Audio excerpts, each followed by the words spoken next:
guest. We have a special guest. One of my good friends. He is the strength and conditioning coach for one of the Philadelphia Phillies affiliate team. Hopefully, to shed some light on what the burning question for all of us is: how are these $1 million athletes staying in shape during this time of rest? Interesting. All right, let's welcome in Bruce Peditto.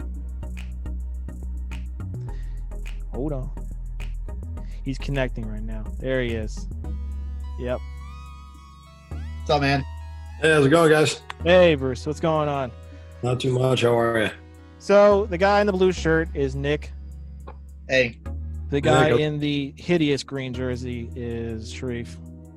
How's it going, Sharif? And I'm the other guy in the hideous green jersey. Before you say anything, I gotta say, I like your hat. Thank you. Yeah. Thank you. We were going to go with all hats, but Sharif doesn't have a hat, so Nick felt obligated not to wear a hat to not embarrass him. Thank you, Nick. It works out. Bruce, how are you handling isolation right now? Pretty well. I mean, just making do with what we got, hanging out, doing what little work we can from home. And have you gotten to the point where you're doing at-home haircuts? Not yet. Not yet. I had just gotten one not too long before it, so I'm still hanging in there. Lucky, right? Nick is having a dire crisis over there with his hair.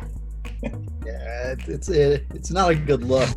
He's not sure if he should wear it to the right or to the left. No, it doesn't go right or left. It kind of just all goes up with a little wiggle right in the middle. That's all right. That's why you got a hat. Exactly. Not too late, Nick. The podcast isn't over yet. You can get a hat. I've been He inspired. pulled out like 8 behind his bed. I don't even know where I got him. I thought I had a hat problem. He's got a worse hat problem than I do. There we go. Beautiful.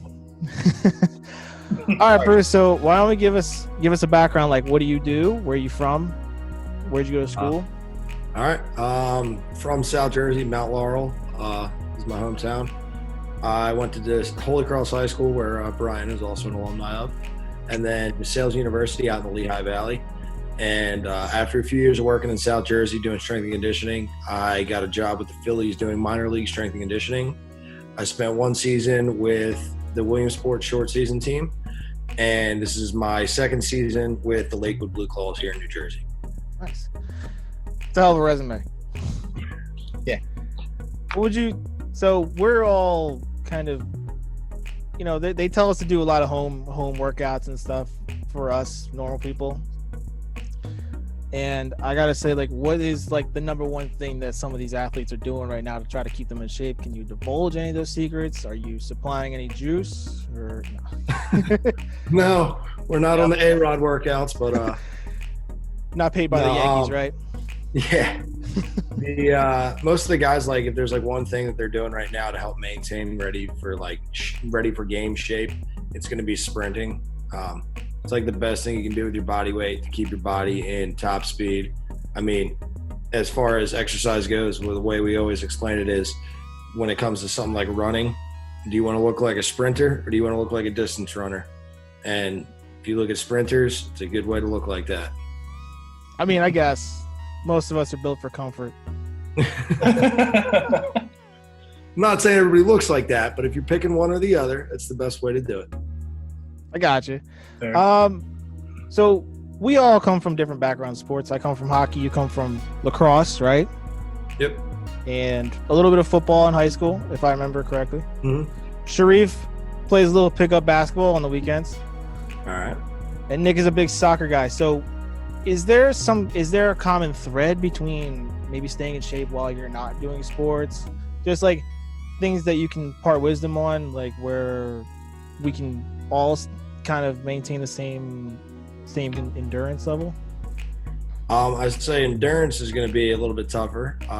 That's going to be your distance and longer duration exercise, which takes some time to build up to. But I mean, taking a walk around the block, taking a jog around the block, just doing some exercises with your body weight in a pretty low rest fashion, that'll help keep your body in shape and do as much as you can with as minimal equipment as you can have at home.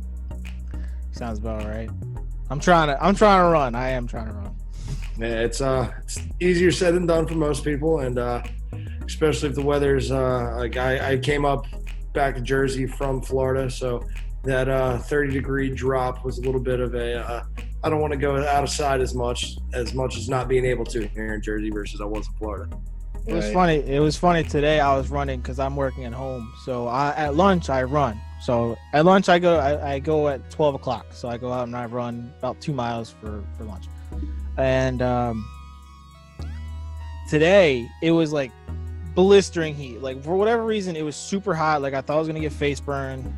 It was just crazy hot. So then I go back upstairs, and this is the problem with running in Jersey. It's raining sideways. It's blowing wind all over the place. And then I go back outside after work around 5 o'clock, and it's chilly, probably 40 degrees. So in one span, it went from 70 something degrees to completely raining and then 40 degrees. Like, what am I supposed to do with that? It was not quite the same when I was in Florida, but we had a group conference chat earlier today for all the strength coaches for the Phillies, and like in the middle of it, I like had to turn around and look at the windows behind me because it sounded like somebody was trying to break in. Yeah. Because the wind was whipping so hard, just out of nowhere. It was like, oh, it was sunny. There's sunny-ish this morning, and now It sounds like the windows are going to come in. Yeah. I couldn't believe it. So we also got Nick, who is a physical therapist, who's still working on his way to getting a physical therapist. What is it, a master's degree, right? The doctor, like yeah. Doctorate, sorry. It's okay. I'm only offended a little bit. It's all right. So so I mean, what is it like? Kind of give us an insight, like what it's like working day in and day out, working with professional athletes, training them, hoping they stay in shape, and all that. I mean, it's a lot different than what you would expect, and it's a lot different than most of the other major sports. I'd say hockey'd probably be the closest to like what you get as far as athletes goes, because hockey you can get a guy that's an 18-year-old draft pick, same as baseball. In baseball, you can also get an 18-year-old high school guy or a 16-year-old Latin kid.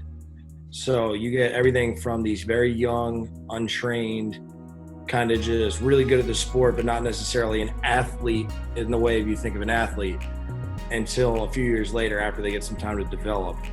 And then you get people that are like just absolute freaks, and you're like, wow, like you didn't even have to train up until this point of you becoming a pro athlete, that you're just one of those like true freaks of nature.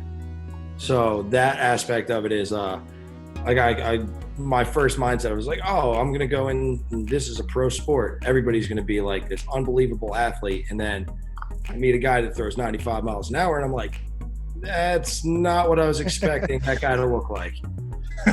So it's a little bit of a shock at first, but at the end of the day, they are professional athletes and they are very good at what they do. And even the worst pro baseball player is still a pro baseball player. So it's one of those things that like, I mean, I'm a Philadelphia sports fan as well. You go to Citizens Bank Park and there's a guy on the mound and you're like, this guy sucks. But the reality of it is like he is so much better than almost anybody else that's not in the big leagues, that it's like, wow, that's that difference between your Aaron Nolas and your guys that everybody's booing off the mound. Anything that a Philadelphia fan says is completely discounted by how many beers he had beforehand. Like, doesn't make sense. When we watch them as fans, and obviously you get a first-hand experience of what these guys are like. When we watch them as fans, we're comparing them to somebody else. And it's kind of where I think Philadelphia fans are different, because they know they're not those athletes. And if you walk around 10 minutes in a Philadelphia Eagles tailgate party, you'll find that out for sure. These guys are not those athletes. These guys are just at least I am. I'm comparing these guys to, where they fall into like the tiers of like all these athletes. But no, I mean, you probably get a different appreciation for these guys, right? As you're working with them. Absolutely. I mean, it takes a little bit of the Philly fan in me out of me when it comes to baseball, because you got to put A, your job first, and B, realize that when you're in that sport, you can't really be a fan like that. So I'm still able to wear all my Eagles stuff and all my Flyers stuff, but it's you got to really be objective when you're working with the athletes, especially a few of the other members of the organization that are workers grew up Philadelphia fans as well, grew up going to Phillies games, and we all have the same thing. It's like when you show up there, doesn't matter where you came from. It doesn't matter if you grew up a Mets fan, a Yankees fan, Red Sox fan, a Phillies fan. You're all there. You're all Phillies, and you're all there to work for the same goal. So you can't treat it like you're just got done a 3-hour tailgate in July game and about to go watch those guys out there. Emotions run high when you have 12 beers and it's like 100 degrees outside. Yes. From experience, or what was that, Nick? are you speaking from experience? Yes, I am speaking from experience. Remember that Lions game, that god-awful Lions game that the Eagles played last year? Uh-huh. I wasn't exactly 12 years in, but I was about halfway there. That game was crazy. I couldn't believe that. Do you guys have any questions for Bruce? Yeah. Bruce, welcome to the show. Thanks for your time. I did have a question for you. So, given the current pandemic, what part about doing your job? I mean, it was like the way we were all laughing when we first got the news that everybody was kind of going home from spring training. It was like we went from spring training to spring break. Like we went from like the hardest amount of work that for the most part you're going to do in a year to go home and you don't know whether your gym's going to be open. You don't know whether your grocery store is going to have food, like all that stuff. Like you just kind of going home and like, well, see what we can do. So that was the hardest thing. It was like these guys just spent several weeks, and we had some guys there even earlier, like just come down early and have the option to train at the facility. So some of these guys have been down in Florida for 6 weeks, busting their butts and really training hard. And then they get sent home, and now it's like that, all that hard work, like trying to maintain that without the access to everything that they had before is really hard, because a lot of these guys too, they're professional athletes or competitors. So to go home and you can't go really outside. You got to like watch what parks you're going to play catch at. Like say you're a big, strong guy, but you don't have a home gym. Now that's tough because you know you're losing out on that. So trying to help these guys stay positive and do as much as they can with the little bit they may have is probably the hardest aspect right now. Do you have any idea what that's going to look like whenever baseball starts to ramp back up? Like, are you guys going to have like a little spring training-esque kind of thing again, or? I mean, we don't hear anything different than what you guys hear on Twitter, ESPN, like Fox Sports, whatever it is you watch. But I mean, from what we understand, it'll probably have to be some sort of like ramp up period, like so show up at the ballpark and you're going to have your opening day starter the same. Like Nola's going to go out there and face DeGrom on day one, and they're both going to throw like they did middle of last year. These guys have to build up at some point, because that's the whole point of spring training, is to get them ready. Like if you notice, like if you know baseball, the first couple weeks they throw 1 inning or 2 innings in a game. The next one they go 2 or 3, and it's like a build-up phase. So that's with being able to steadily work during the off season with everything normal. So with this given situation, they're going to have some sort of period of a build-up, whether that be 2 weeks, 3 weeks, 4 weeks, depending on how they decide to do everything. But they won't just jump right into games immediately. Gotcha. All right, that's how I would believe it. I mean, I can't tell you that for a fact, but from my standpoint and what I do with the athletes, that's how I would assume they're going to do it, to avoid any of these guys getting hurt from. Uh-oh. I wasn't sure if I had another question. No, I kind of cut off from what I heard. Maybe picked it up. I did have another question for Bruce if we have enough time, Brian. Yeah, plenty of time. Okay, Bruce. So, I'm not sure if you've heard about, the MLB is trying to or have plans to start the league in May, but have pretty much everyone, I guess, play in Arizona in some type of centralized location.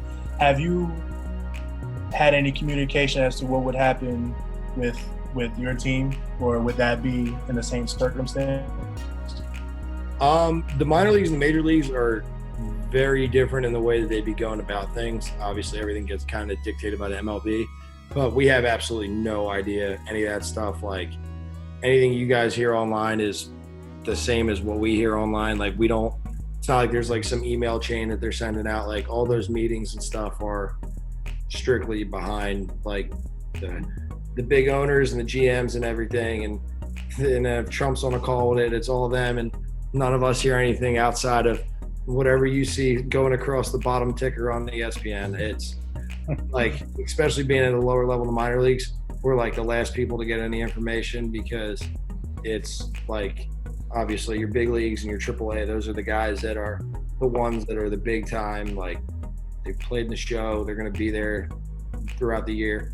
So, right. Not that even the AAA strength coach would have more information than me. It's just like everything that you're going to hear is going to be focused around the MLB, and then the minor leagues will be like, all right, here's what we're doing with the big leagues.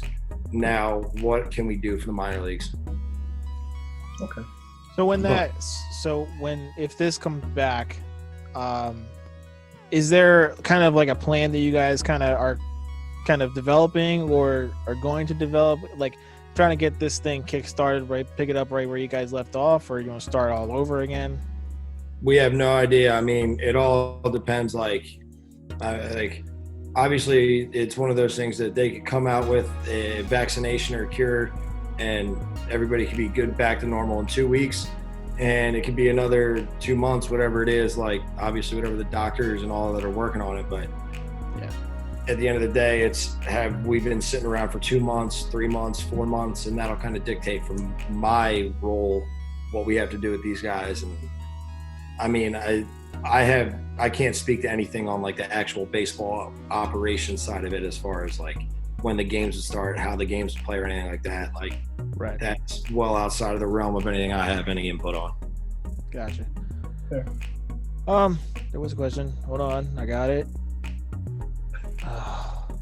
Oh, so since these guys are going to be out for so long, you obviously trust the professional guys, people like Bryce Harper, Real Muto, people like that.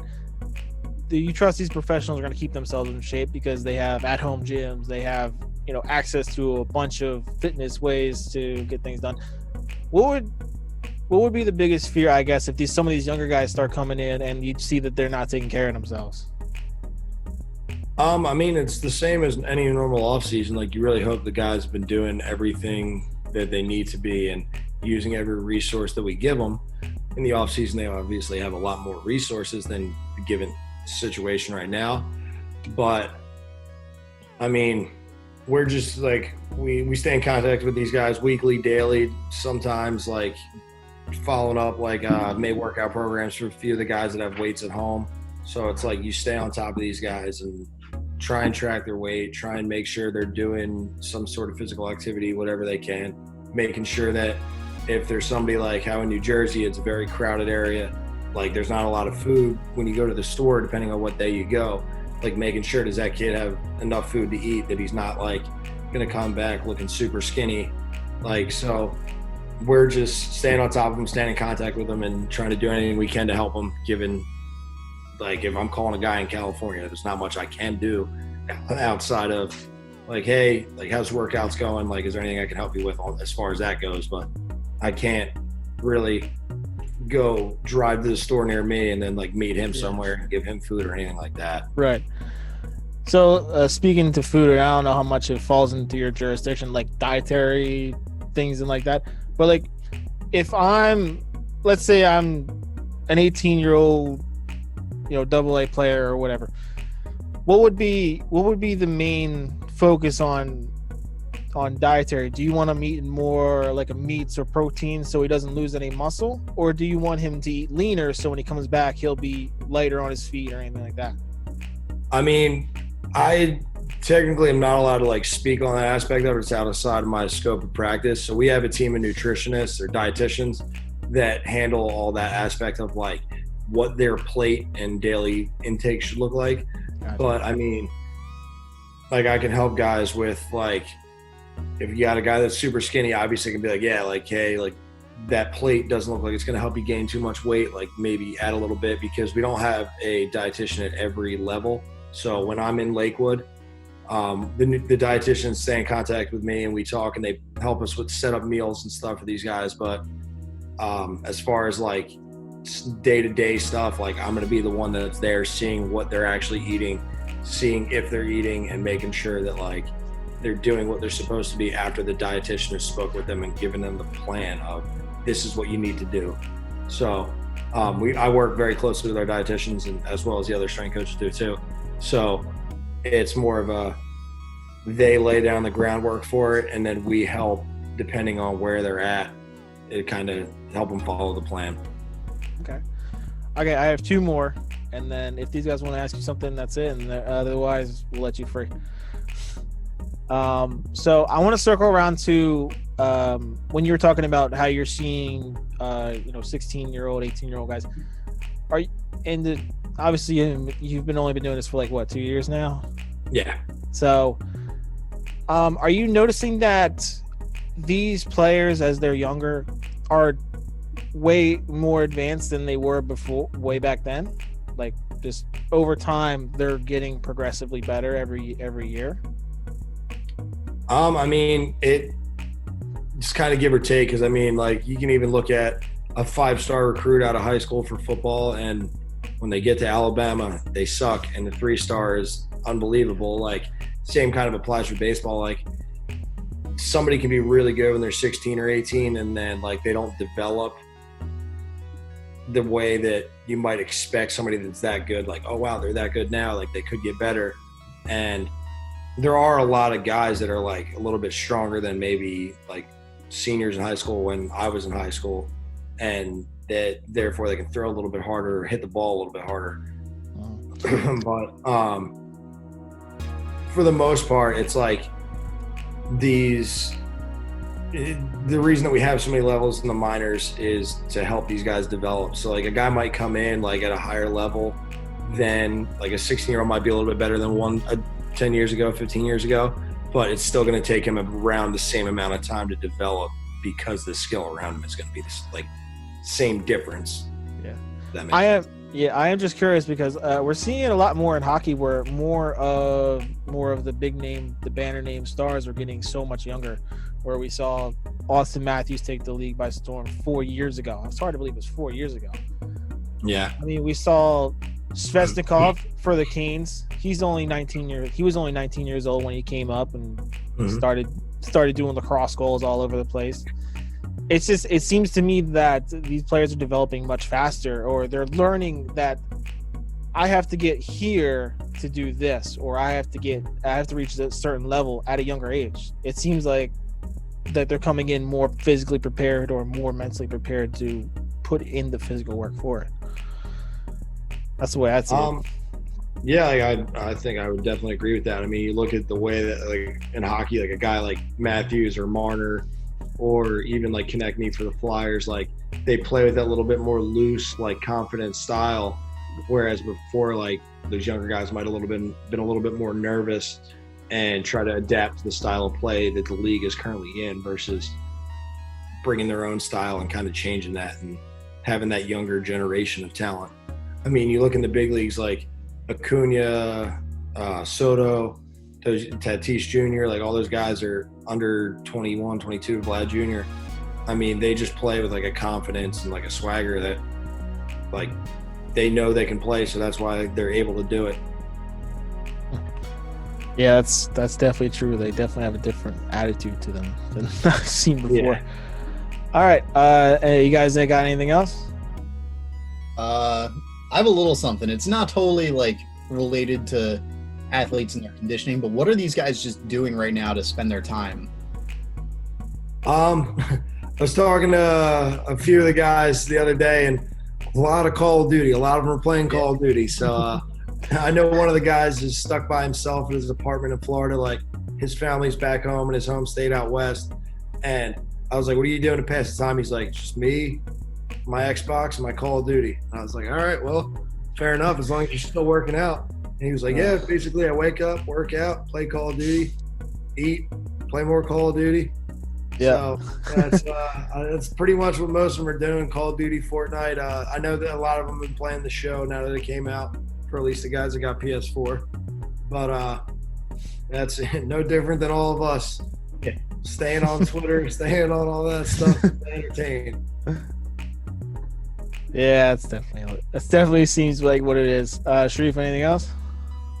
No, Bruce pretty much answered every question I had. Yeah. Cool. All right, I got one more. What are you doing to pass the time? Well, how are you getting? I asked these guys last week, and it was a few different answers. How are you getting your sports fix? I've gone through about 20 years of a franchise in NHL 20. Okay, so I like it. There's a lot of BGM mode going on.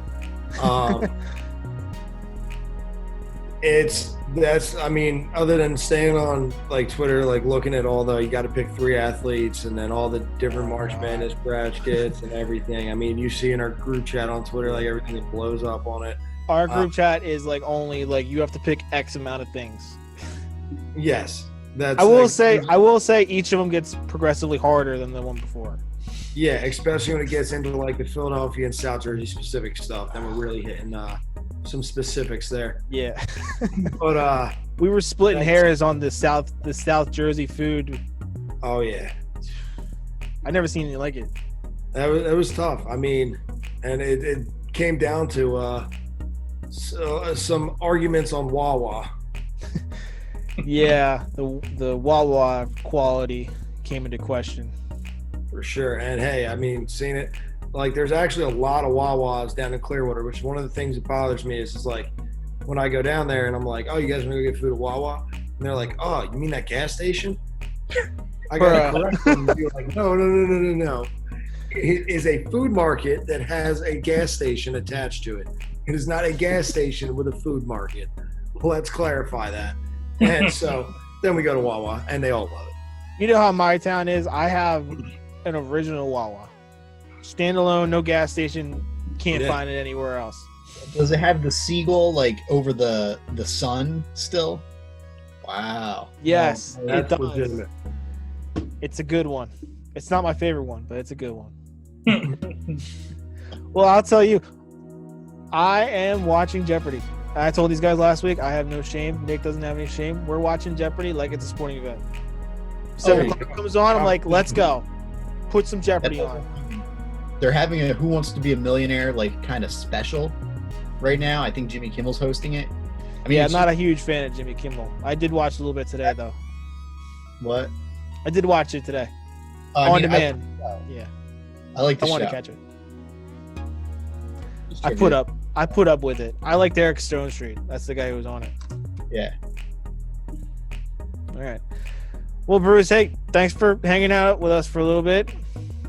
Yeah, my pleasure, guys. Thanks for having me on. Yeah, not a problem. Not a problem. Take care of yourself, and I'm sure I'll see you in Warzone every once in a while. Absolutely. All right, guys. Stay safe. All right. Later, Bruce. Thank you. See you guys soon. Take care. All right, you do the same. So that was Bruce. That's one of my oldest friends, like